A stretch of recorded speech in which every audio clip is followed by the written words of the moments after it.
یا ایھا الذین آمنوا ادخلوا فی السلم کافۃ ولا تتبعوا خطوات الشیطان انہ لکم عدو مبین۔ اسلام جس کو ہم نے قبول کیا ہے، یہ کس چیز کا نام ہے؟ یہ سمجھنے اور سوچنے کی بات ہے۔ یہ کسی ایک چیز کا نام نہیں اسلام، کسی ایک دن کے عمل کا نام اسلام نہیں۔ اس کا تعلق انسان کی پوری زندگی کے ساتھ ہے۔ یہ کوئی چیز ایسی نہیں کہ جس سے آدمی ایک دفعہ کچھ کر کے ہمیشہ کے لیے فارغ ہو جائے۔ جیسے آدمی دوسرے دنیا کے کام ہیں، مثلا طالب علم اسکول میں پڑھتا ہے، میٹرک کر لیا، بی اے کر لیا، ایم اے کر لیا، ڈاکٹری کر لی یا کوئی اور امتحان پاس کر لیا، ہمیشہ کے لیے فارغ ہو گیا۔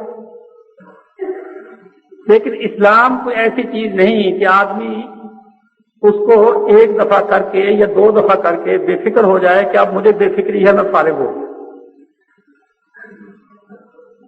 اس کا تعلق انسان کی پوری زندگی کے ساتھ ہے۔ جیسے اس کا تعلق دن کے ساتھ ہے، ویسے ہی اس کا تعلق رات کے ساتھ ہے۔ جیسے اس کا تعلق جوانی کے ساتھ ہے، ویسے ہی اس کا تعلق بڑھاپے کے ساتھ ہے۔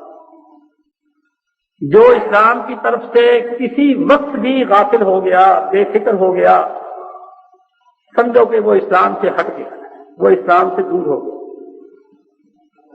اور ہمارے ناکام ہونے کی، ہمارے فیل ہونے کی، ہمارے اسلام کے خراب ہونے کی بڑی وجہ یہی ہے کہ ہم نے اسلام کو کما حقہ سمجھا نہیں۔ جو آیت میں نے آپ کے سامنے پڑھی ہے، اللہ عز و جل نے اس میں یہی بات جو ہے واضح کی ہے کہ اے ایمان والو، اسلام میں پورے داخل ہو جاؤ۔ اسلام کا نام آنے کے بعد پھر تمہارے اندر کوئی بات کسی قسم کی، چونکہ اسلام کے مقابلے میں بے انتہا مذہب ہیں، بے انتہا ازم ہیں، سوشلزم، کمیونزم، نیشنلزم، بہت سے ازم ہیں، بہت سے نظریات ہیں، بہت سے عقائد ہیں۔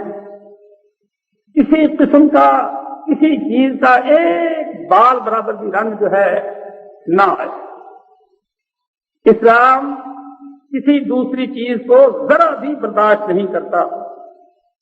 جب تک یہ خالص نہ ہوگا اور ہمیشہ کے لیے پوری زندگی میں، اس وقت تک اسلام جو ہے کام نہیں دیتا اور اسلام جو ہے کامیاب نہیں ہوتا۔ یہ آیت قرآن مجید کی کیوں نازل ہوئی، کب نازل ہوئی، کس کے سلسلے میں نازل ہوئی؟ عبداللہ بن سلام، جن کے بارے میں رسول اللہ صلی اللہ علیہ وسلم نے فرمایا تھا کہ جس نے چلتا پھرتا جنتی دیکھنا ہو وہ اسے دیکھ لے۔ عبداللہ بن سلام بہت بڑے یہودیوں کے عالم تھے، وہ مسلمان ہو گئے۔ وہ اپنی کفر کی حالت میں بھی، جبکہ وہ یہودی تھے، اس حالت میں بھی بہت سوچ سمجھ والے آدمی۔ انہوں نے رسول اللہ صلی اللہ علیہ وسلم کو دیکھتے ہی کہہ دیا تھا کہ یہ چہرہ جھوٹ بولنے والا نہیں، اور مسلمان ہو گئے۔ آپ کو دیکھتے ہی پھر کہنے لگے، یا رسول اللہ، میرے اسلام کو ابھی لوگوں پر ظاہر نہ کرنا، آپ مدینے تشریف لے چلیں۔ مدینے کے جو عالم ہیں ارد گرد کے، بنو نذیر کے، بنو قریظہ کے، بنو قینقاع کے، یہودیوں کے جو بڑے بڑے عالم ہیں، مولویوں سے ٹکر رہتی ہی ہے۔ آپ ان سب سے میرے بارے میں پہلے پوچھ لیں کہ میں کیسا آدمی ہوں، کیونکہ اس سے آپ کے ذہن پر بڑا اچھا اثر پڑے گا۔ بعد میں لوگ کچھ کا کچھ کہیں گے۔ چنانچہ وہ چلے گئے حضور صلی اللہ علیہ وسلم کے ساتھ، پیچھے بیٹھ گئے۔ یہودی عالم ملاقات کے لیے آئے آپ کے پاس۔ آپ نے ان سے پوچھا کہ تم اپنے اندر عبداللہ بن سلام کو کیسا پاتے ہو؟ عبداللہ بن سلام کا کیا سٹیٹس ہے، کیا درجہ ہے، کیا مقام ہے تمہارے اندر، عالموں میں اس کا کیا مقام ہے؟ یہودی عالموں نے بڑی تعریف کی کہ وہ بڑا خاندانی آدمی ہے، بہت شریف آدمی ہے، اس کا باپ بھی عالم تھا، اس کا باپ بھی شریف تھا، شریف ابن شریف ابن شریف، بہت ہی نیک، بہت ہی پارسا، متقی، اچھا خاندانی، بڑی تعریفیں کی۔ اتنے میں عبداللہ بن سلام اندر سے نکل آئے اور آ کر کلمہ پڑھ لیا، اشہد ان لا الہ الا اللہ وان محمد رسول اللہ، سب کے سامنے کلمہ پڑھ لیا۔ جب کلمہ پڑھ لیا، وہی عالم جو پہلے تعریفیں کرتے تھے کہنے لگے یہ ہے ہی ایسا، اس کا کوئی دین ایمان ہے، بے پنجے کا لوٹا ہے، کبھی یوں لڑک گیا کبھی یوں لڑک گیا، شریر ابن شریر، یہ بھی ایسا، اس کا باپ بھی ایسا ہی، کون بدل؟ حضرت عبداللہ بن سلام نے کہا یا رسول اللہ یہی خدشہ مجھے پہلے تھا کہ ان عالموں کا کوئی اعتبار نہیں ہے، ان سے دوستی رہے تو بڑی تعریفیں کرتے ہیں، ان سے بگڑ جائے تو پگڑیاں اچھالتے ہیں، ان کا کوئی دین ایمان نہیں ہوتا، اس لیے آپ میرے بارے میں پہلے ان سے پوچھ لیں۔ تو یہ بڑے اچھے نیک متقی پرہیزگار تھے، اپنے مذہب میں بھی پکے تھے، جب ابھی کلمہ نہیں پڑا تھا یہودی تھے، اس وقت بھی پکے تھے، جب مسلمان ہو گئے تو پھر بھی پکے تھے، لیکن مذہبی آدمی تھے، دل میں یہ خیال ہفتے کا، کیونکہ یہودیوں کے ہاں جیسے ہمارے ہاں جمعہ بڑا قابل احترام دن ہے، برکت والا دن شمار ہوتا ہے، یہودیوں کے ہاں ہفتے کا دن ایسا ہے، اور یہودی گوشت اونٹ کا جو ہے نہیں کھاتے، اونٹ ان کی شریعت میں حرام ہے، تو یہ ہفتے کے دن کا کچھ احترام کرتے۔ عبداللہ بن سلام مسلمان ہو جانے کے بعد ان کے دل میں ہفتے کا کچھ احترام تھا، اور اونٹ کا گوشت بھی نہ کھاتے، یہ نہ کہتے کہ حرام ہے، مسلمان ہو گئے تھے یہ کیسے کہہ سکتے تھے، کہتے تھے یہ حلال ہے، بالکل طیب ہے، حلال ہے، لیکن کھانا ضروری تو نہیں، نہ کھاتے، دل میں یہی کہ چلو اگر نہ کھائیں تو کیا عرض ہے، وہ تھوڑا سا اثر، وہ پرانا تھوڑا سا اثر ذہن میں باقی رہا۔ اللہ نے قرآن میں یہ آیتیں اتار دی، یا ایھا الذین آمنوا، اے ایمان والو، ادخلوا فی السلم کافہ، اگر مسلمان ہونا ہے تو سیدھے ہو کر مسلمان ہو جاؤ، کافروں والی بات، کوئی نظریہ معمولی سی بھی علائق تمہارے اندر بالکل نہیں ہونی چاہیے۔ اب آپ اندازہ کر لیں یہ بات کس کے بارے میں نازل ہوئی، کتنا اونچا صحابی ہے جس کو درست کرنے کے لیے یہ آیت قرآن مجید کی نازل ہوئی۔ اور آج آپ دیکھ لیں، ہم لوگ مسلمان ہیں، اوپر سے کچھ ہیں نیچے سے کچھ ہیں، اگر ختنے نہ کرائیں توبہ توبہ توبہ، مسلمان ہی نہیں ہوا جی، اس کی دھوتی کھول کر دیکھو، اگر ختنے ہیں تو مسلمان ہیں، اگر ختنے نہیں تو مسلمان ہی نہیں، اور اگر گودے رکھے داڑھی منڈائے کیا فرق پڑتا ہے، داڑھی رکھ لو نہ رکھ لو، مسلمان پکا رجسٹرڈ، کوئی شرم والی بات۔ حالانکہ جیسی سنت داڑھی رکھنا ہے ویسے ہی سنت ختنہ کرانا ہے، ختنہ بھی سنت ہے، فرض تو نہیں ہے۔ اگر ختنہ کوئی نہ کروائے، کسی عالم سے مسئلہ پوچھ لو، قطعاً یہ مسئلہ نہیں ہے کہ وہ آدمی مسلمان نہیں ہو، وہ بھی سنت ہے، داڑھی رکھنا بھی سنت ہے، لیکن دیکھ لو وہ سنت فرض سے بھی بڑی ہے ہمارے ذہن میں، اور یہ سنت پرواہی کچھ نہیں، ہو نہ ہو تو پرواہی نہیں، کیوں؟ اس لیے کہ اس کا رواج نہیں۔ انگریز جو ہم پر حکومت کرتا تھا وہ داڑھی نہیں رکھتا تھا، اور اس سے پہلے بھی داڑھی بنانے کا رواج تھا، ہندو داڑھی نہیں رکھتے۔ ہمارے ماحول میں داڑھی رکھنا جو ہے یہ ملا مولانوں کا کام ہے، مولوی ہو کوئی خاندانی تو وہ داڑھی رکھ لے، ہمیں داڑھی رکھنے کی کیا کچھ ہے، ہم کو مولوی بننا چاہتے ہیں۔ کسی کے بچے کو کہو کہ داڑھی رکھ لے تو بعض والدین کہتے ہیں کہ ہمیں اسے کو مولوی نہیں بنانا، اللہ اس کو نمازی رکھے، مولوی نہیں بنانا، پورا ہو کر رکھ لے گا بعد میں جاتا۔ اسی طرح سے اور باتیں دیکھ لو، پڑھے لکھے لوگ آج کل، اور بہت سے ہم میں ایسے موجود ہوں گے، اپنے بچے کی سالگرہ، بچہ پیدا ہوا، اگلے سال، اس سے اگلے سال، اس سے اگلے سال، آج بھی میری سالگرہ ہے، اس پر تحفے تحائف دینا مبارکبادیں بھیجنا، یہ چلتا ہے۔ یہ کن کا کام ہے؟ یہ اسلامی کام ہے؟ کیا یہ اسلامی سنت ہے؟ کیا یہ رسول اللہ صلی اللہ علیہ وسلم کا طریقہ ہے؟ نہیں، حاشا وکلا، بالکل نہیں، یہ انگریزوں کی سنت، یہ انگریزوں کا طریقہ ہے، لیکن آج مسلمان اس کو کرتے ہیں۔ حتیٰ کہ عید میلاد دیکھ لو، بالکل کرسمس ڈے جیسے عیسائیوں نے عیسیٰ علیہ السلام کی ولادت کا دن منایا اور اس کو اپنا عید کا دن بنا دیا، اسی طرح سے مسلمانوں نے عید میلاد بنا دیا، اور پھر پکے کے پکے مسلمان، خاندانی مسلمان، موروثی مسلمان، رجسٹرڈ مسلمان، کوئی انہیں کہہ ہی نہیں سکتا کہ اہل سنت پکے۔ تو میرے بھائیوں، اسلام جو ہے 1 2 3 4 8 10 چیزوں کا نام نہیں، اسلام کی چیزیں ہی اس قسم کی ہیں کہ آپ ان کو تقسیم نہیں کر سکتے۔ جہاں آپ نے تقسیم کرنا اسلام نے شروع کیا، اسلام گیا۔ اب دیکھو، اسلام کی چیزیں ہیں، نمازیں 5، کوئی 4 پڑھے 5 نہ پڑھے، نہ 4 کا ثواب نہ 5 کا ثواب۔ 5 نمازیں فرض ہیں، کوئی 4 پڑھ کر کہے کہ مجھے 4 کا ثواب مل جائے گا، کوئی عالم کبھی یہ فتویٰ نہیں دے سکتا کہ اس کو 4 کا ثواب مل جائے گا، کبھی بھی نہیں ملے گا۔ بس ختم، بے نماز شمار ہو۔ روزے رمضان شریف کے 30 ہو جائیں، 29 ہو جائیں، ایک آدمی 2 رکھ لے، 10 رکھ لے، آخری عشرے کے رکھ لے، آخری جمعے کا رکھ لے، کوئی ثواب نہیں، قطعاً کوئی ثواب نہیں۔ ثواب کب ہے؟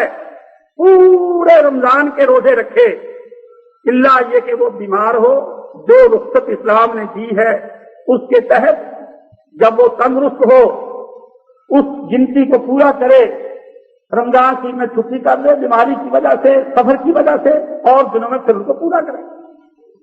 اگر وہ اس کے ٹکڑے کر دے، تقسیم کر دے اور پھر کہے کہ میں مسلمان ہوں، بالکل غلط ہے۔ نہ 2 کا ثواب نہ 10 کا ثواب اسلام میں بالکل نہیں۔ اللہ حضرت زکات، اب زکات 40واں حصہ ہے، اس میں سے آدمی تھوڑی سی کم کر لے اپنی مرضی سے، بالکل ختم، ساری کے کوئی ثواب ہی نہیں۔ میرے بھائیوں، اسلام کی جتنی بھی چیزیں ہیں، بشری تقاضے سے کوتاہی ہو جائے، بھول جائے، جب یاد آئے کسر نکال دے، عذر ہو شریعت اجازت دے، رہ جائے شریعت معاف کر دے تو اور بات ہے۔ لیکن اگر ایک آدمی اپنی طرف سے کچھ کر لے، کچھ چھوڑ دے، ادھر کر لے ادھر نہ کرے، کچھ اپنی طرف سے رد و بدل کرتا رہے، اسلام گیا، اسلام ختم گیا۔ کوئی عقیدہ غیر اسلامی ہو تو آدمی مسلمان نہیں ہوتا، کوئی عمل اس کا غیر اسلامی ہو، کافروں کے طریقے کا کوئی عمل کرتا ہو، اللہ کے نزدیک اس کے اسلامی کام جو ہے وہ بھی سب ختم۔ قرآن مجید کی آیت کو پڑھ کر دیکھیں، یا ایھا الذین آمنوا ادخلوا فی السلم کافہ، اے ایمان والو اسلام میں پورے داخل ہو جاؤ، سر سے لے کر پاؤں تک، بیوی سے لے کر بچے تک، بڑے سے لے کر چھوٹے تک، سب کے سب اسلام میں داخل ہو جاؤ۔ ہمارے گھروں میں کیا ہوتا ہے؟ گھر پر سے ایک آدمی بوڑھا، یا اللہ یہ لے بوڑھا جو گھر سے کنڈم، گھر سے ریٹائر، کسی کام کا نہیں، یہ لے، یہ نمازیں پڑھے گا، ہم باقی ابھی مزے کریں گے۔ جیسے دعوتوں میں گھر پر سے ایک جاتا ہے، ایسے گھر پر سے ایک نمازی اور باقی سب مزے کرتے ہیں۔ یہ اسلام نہیں ہے۔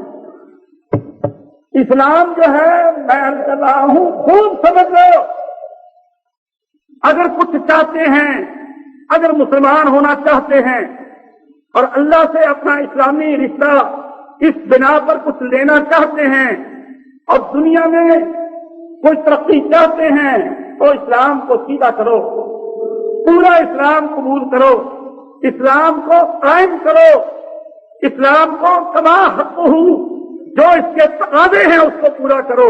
اگر قصداً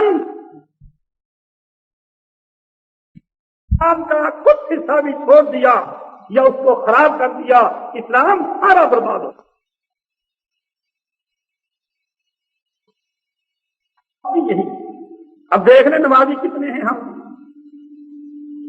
کتنے لوگ ہیں جو نمازیں پڑھتے ہیں، لیکن ان کے گھروں کو دیکھ لو، ان کی شکل و صورت کو دیکھ لو۔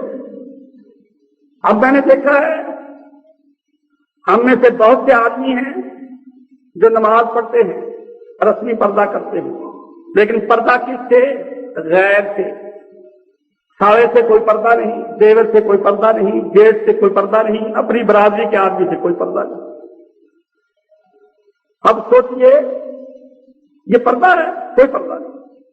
اب یہ جو پردہ کرے گی عورتوں سے، یہ عورت جو دیور سے پردہ نہیں کرتی، جیٹ سے پردہ نہیں کرتی، ساڑے سے پردہ نہیں کرتی، اپنی برادری کے آدمی سے پردہ نہیں کرتی، غیروں سے پردہ کرتی ہے، یہ وہی مثال ہے کہ جیسے کوئی ظہر کی نماز پڑھ لے عصر کی نہ پڑھے، عصر کی پڑھ لے مغرب کی نہ پڑھے، ایک پڑھ لے دوسری نہ پڑھے، روزے رکھ لے زکات نہ دے، نماز پڑھ لے روزے نہ رکھے۔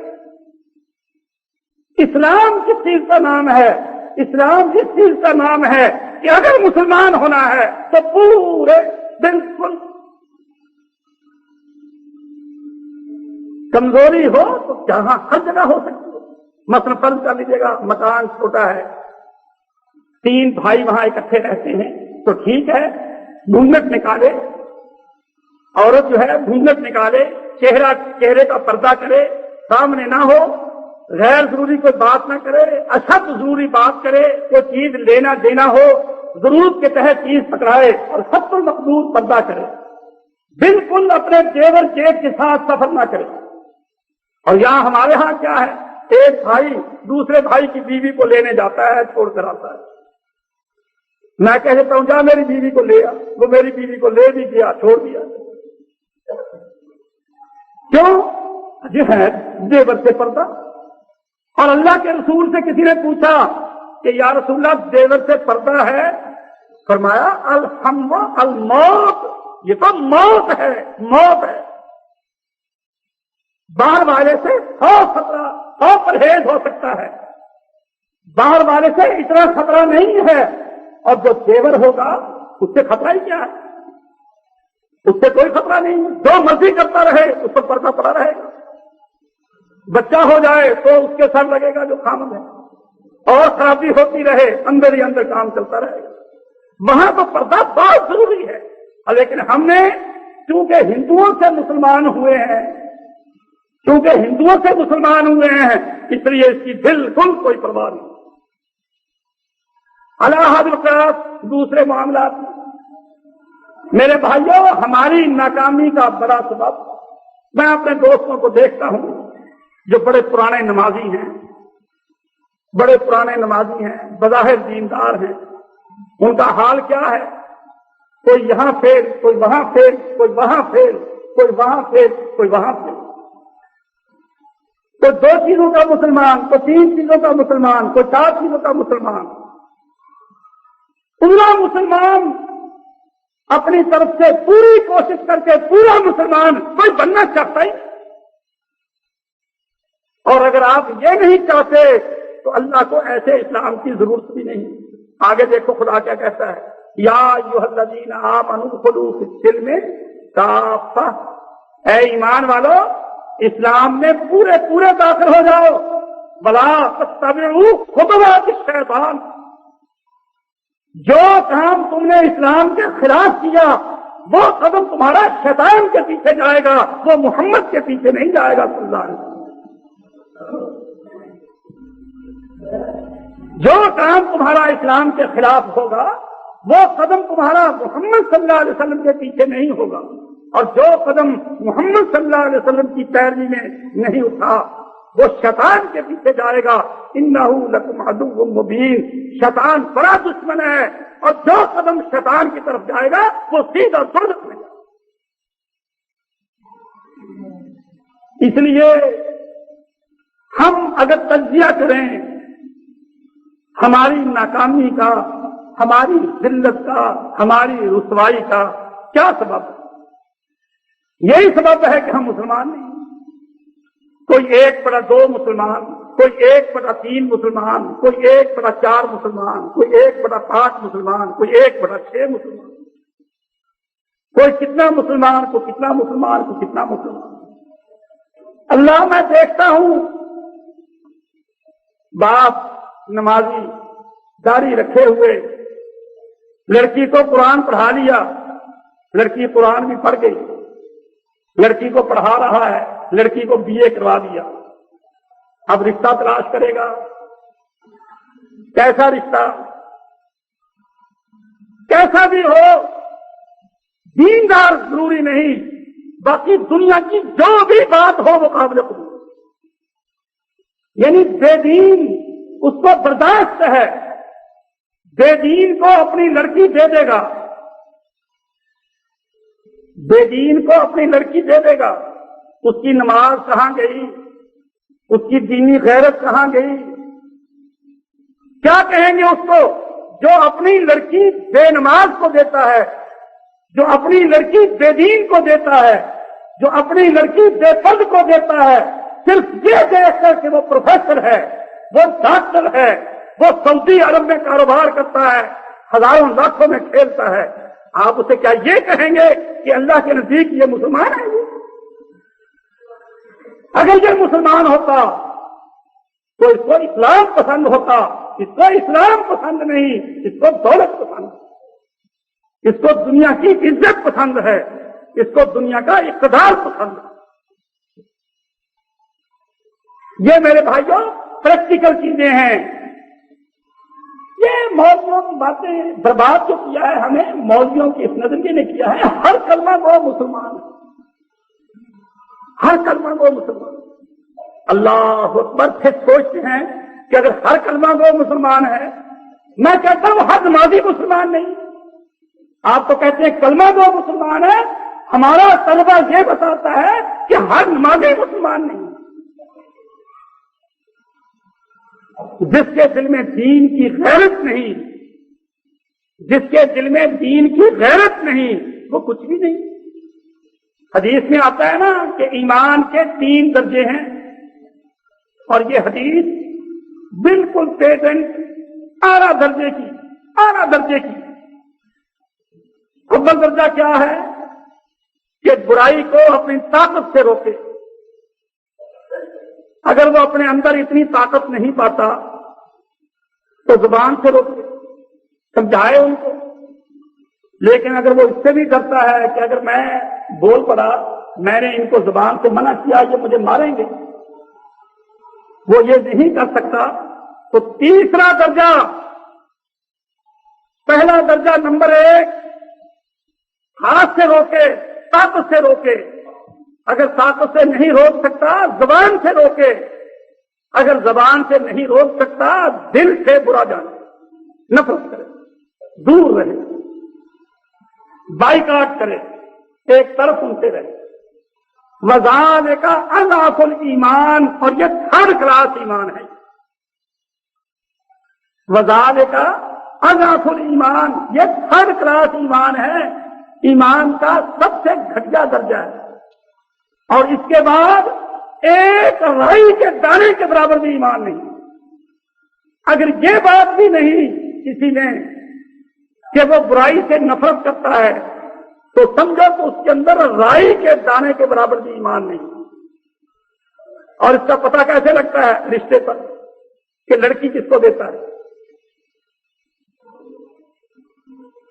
دیکھو نا، اب ہم لڑکی کا رشتہ کرتے وقت یہ بہت بڑی کسوٹی ہے، بہت بڑی کسوٹی ہے کہ میں لڑکی کا رشتہ کسے دیتا ہوں؟ داڑھی منڈے کو دیتا ہوں. اگر میں داڑھی منڈے کو دیتا ہوں تو اس کے صاف اور واضح معنی یہ ہیں کہ داڑھی منڈانا میرے نزدیک کوئی قابل نفرت چیز نہیں. کہ یہ تو غلط بات ہے، کوئی اسے غلط کہہ سکتا ہے؟ جب میں اپنی لڑکی ایک داڑھی بنانے والے کو میں دیتا ہوں تو کہیے کیا اس میں شبہ ہے کہ داڑھی بنانا میرے نزدیک کوئی بری چیز نہیں ہے؟ یہ قابل نفرت بالکل، ورنہ میرا جگر گوشہ، میری لڑکی، میرے دل کا ٹکڑا، میری عزت، جس کو میں نے پالا ہے، میں اس کو دے دوں جس کے بارے میں میرے دل میں سخت نفرت ہو؟ یہ کیسے ہو سکتا؟ آپ کے ایمان کا وہی پتہ لگ جائے۔ اگر بے نماز آپ کو اچھا نہیں لگتا تو ٹھیک ہے، آپ میں ایمان ہے، لیکن اگر آپ بے نماز کو اپنی بیٹی دیتے ہیں صرف یہ سمجھ کر کے وہ ڈاکٹر ہے، وہ انجینئر ہے، وہ بڑے اچھے عہدے پر ہے، وہ افسر لگا ہوا ہے، تو اس کے صاف معنی یہ ہے کہ بے نماز ہونا آپ کے نزدیک کوئی نفرت کی چیز نہیں۔ میرے بھائیوں، دو باتیں سن لو۔ رسول اللہ صلی اللہ علیہ وسلم نے فرمایا ہے کہ جس کے دل میں ایک رائی کے دانے کے برابر ایمان ہوگا وہ باہر کیف دوزخ سے ضرور نکل آئے گا، جنت میں ضرور چلا جائے گا۔ جس کے دل میں ایک رائی کا دانہ، رائی سمجھتے ہیں کیا ہوتی ہے؟ یہ سرسوں، سروں، توڑیا، تارا میرا، اس سے بھی باریک دانہ ہوتا ہے۔ جس کے دل میں رائی کے دانے کے برابر، حبۃ من خردل، رائی کے دانے کے برابر جس میں ایمان ہوگا وہ بھی جنت میں ضرور چلا جائے گا۔ اب اس سے ہم یہ سمجھتے ہیں کہ اتنا ایمان تو ہر ایک میں ہوگا، اتنا ایمان تو ہر ایک میں ہی ہوگا، یہ تو معمولی سی بات ہے۔ اللہ کے رسول نے تشریح کرتے ہوئے فرمایا جس کو برائی سے نفرت نہیں ہے اس کے دل میں رائی کے دانے کے برابر بھی ایمان نہیں۔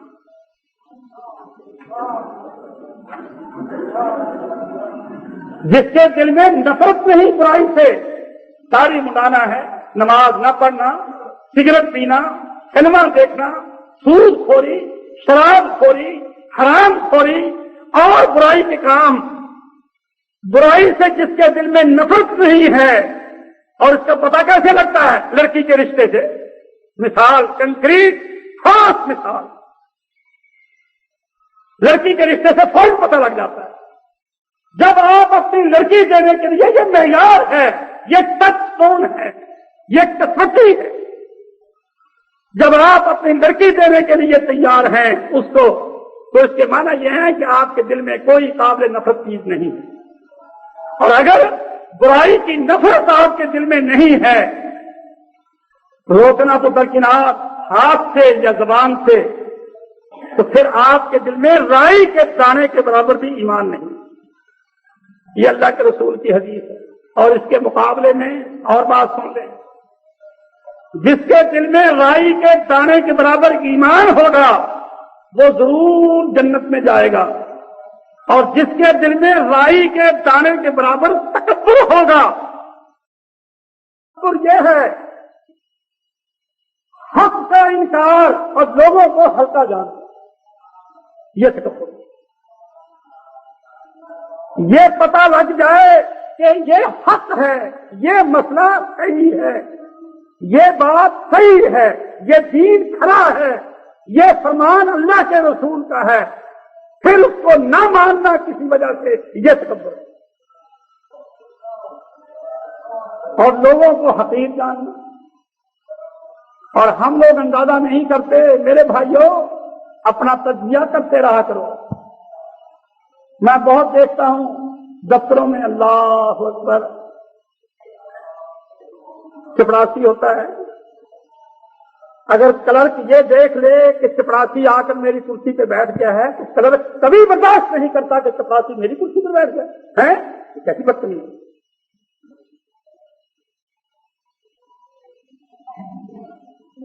ذمہ دار اپنے مظاہرے کو، ہائے ہائے، اگر مظاہرے ذمہ دار کو ٹوک دے کہ جی نہیں، یہ بات آپ کی غلط ہے، یہ ٹھیک نہیں ہے. اچھا بڑا بدتمیز ہے. مولوی صاحب کوئی بڑا چودھری مولوی کوئی کہہ دے مولوی صاحب آپ کی یہ بات غلط ہے. تو کل کا بچہ تو کیا جانے. یعنی انسان راجپوت جہاں ان کی برادری ہو, زور ہو, پٹھان جاٹ ارائیں جہاں چودھری ہوں, کمی کمین کو کیا سمجھتے ہیں. اور میرے بھائیوں یہ نظریاتی چیزیں ہیں اور بیکار چیزیں. کبھی سوچا تو کرو, ارے تمہارا اصل کیا ہے. آدم علیہ السلام راجپوت تھے, جاٹ تھے, ارائیں تھے, کیا تھے.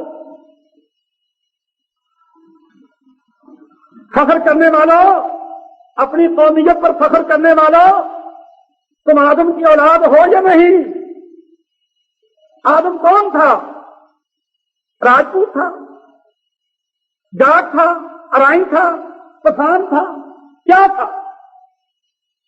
کیا وہ جس کو تم حقیر جانتے ہو یہ سمجھ کر کے وہ موچی ہے, وہ چھیمبا ہے, وہ لوہار ہے, وہ ترخان ہے, وہ ماسکی ہے, وہ ستا ہے, تم اس کو حقیر جانتے ہو یہ سمجھ کر کے یہ کام کرتا ہے اور تم چودھری ہو, ذمہ ہو.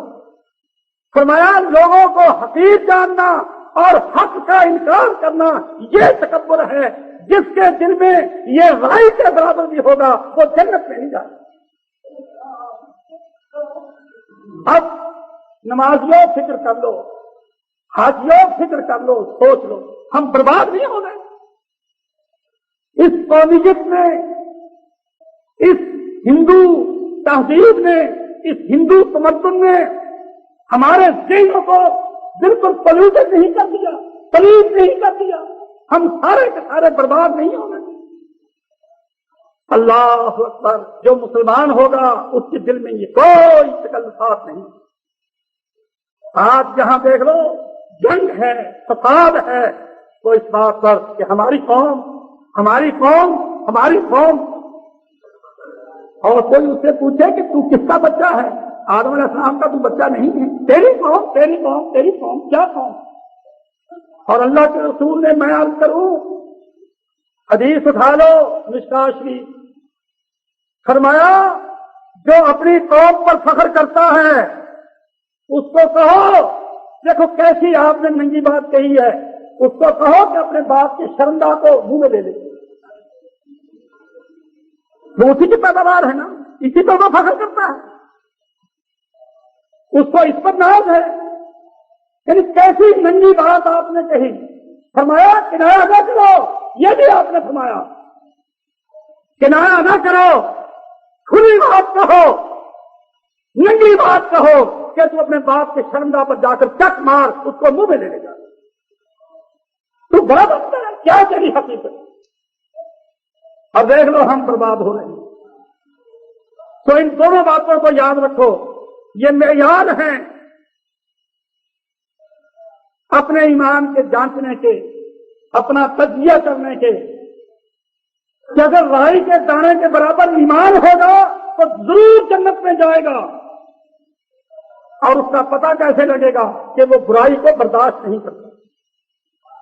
اگر اس کو ہٹا نہیں سکتا, اس کو روک نہیں سکتا, تو کم از کم اپنے آپ کو اس کے اندر داخل بھی نہیں, اس سے دور رہتا. یہ ایمان کی آخری حد ہے. اور تکبر, جس کے اندر ایک رائی کے دانے کے برابر تکبر ہے, وہ جنت میں نہیں جائے گا. اور تکبر کیا ہے؟ حق کا انکار, حق کا انکار اور لوگوں کو حقیر جاننا, یہ تکبر. اور مولوی, آج کون سا ایسا مولوی ہے, کوئی دیوبندی ہو, کوئی بریلوی ہو, کوئی شیعہ ہو, جو نہ پہچانتا ہو کہ حق یہ ہے لیکن نہیں مانتا. اگر وہ مان جائے تو پھر اس کی تو بڑی تحقیر ہوگی, اس کا تو معاملہ ہی سارا خراب ہو جائے. کبھی وہ مانتا ہی نہیں.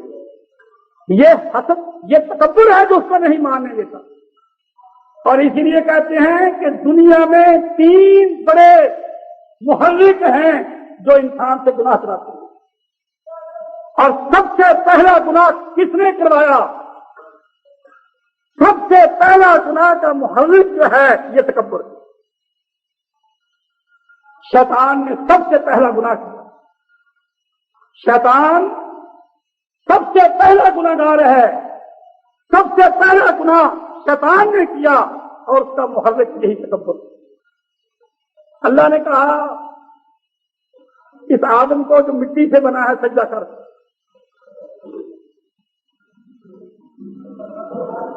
اللہ نے کیا کہا کہ اس آدم کو جو میں نے جس کو مٹی سے بنایا ہے اس کو سجدہ کر۔ شیطان نے سجدہ نہ کیا۔ اللہ پوچھتا ہے استکبرت ام کنت من العالین، اے شیطان تو نے جو سجدہ نہیں کیا جب میں نے تجھے حکم دیا، تو نے سجدہ جو نہیں کیا، استکبرت کیا تو نے تکبر کیا یا تو ہے ہی بڑا؟ استکبرت کیا تو نے تکبر کیا کہ بڑا ہے نہیں، بڑا بننے کی کوشش کی؟ استکبرت کیا تو نے تکبر کیا ام کنت من العالین، یا ہے ہی بات کا تم تو بڑا؟ شیطان نے کیا کہا انا خیر منہ، یا اللہ میں اس سے بہتر ہوں، میں واقعتاً بڑا ہوں۔ خلقتنی من نار وخلقتہ من طین، تو نے اس کو مٹی سے بنایا ہے اور مجھ کو آگ سے بنایا ہے۔ آگ لطیف چیز ہے، روشن چیز ہے، اوپر کو جانے والی چیز ہے، اور مٹی پاؤں میں رہنے والی چیز ہے، مسلی جانے والی چیز ہے، اور تاریخ اندھیرے والی چیز ہے۔ مٹی گھٹیا چیز ہے، آگ اعلیٰ چیز ہے، میں اعلیٰ ہوں، یہ ادنا ہے، اعلیٰ ادنا کو سجدہ نہیں کر سکتا۔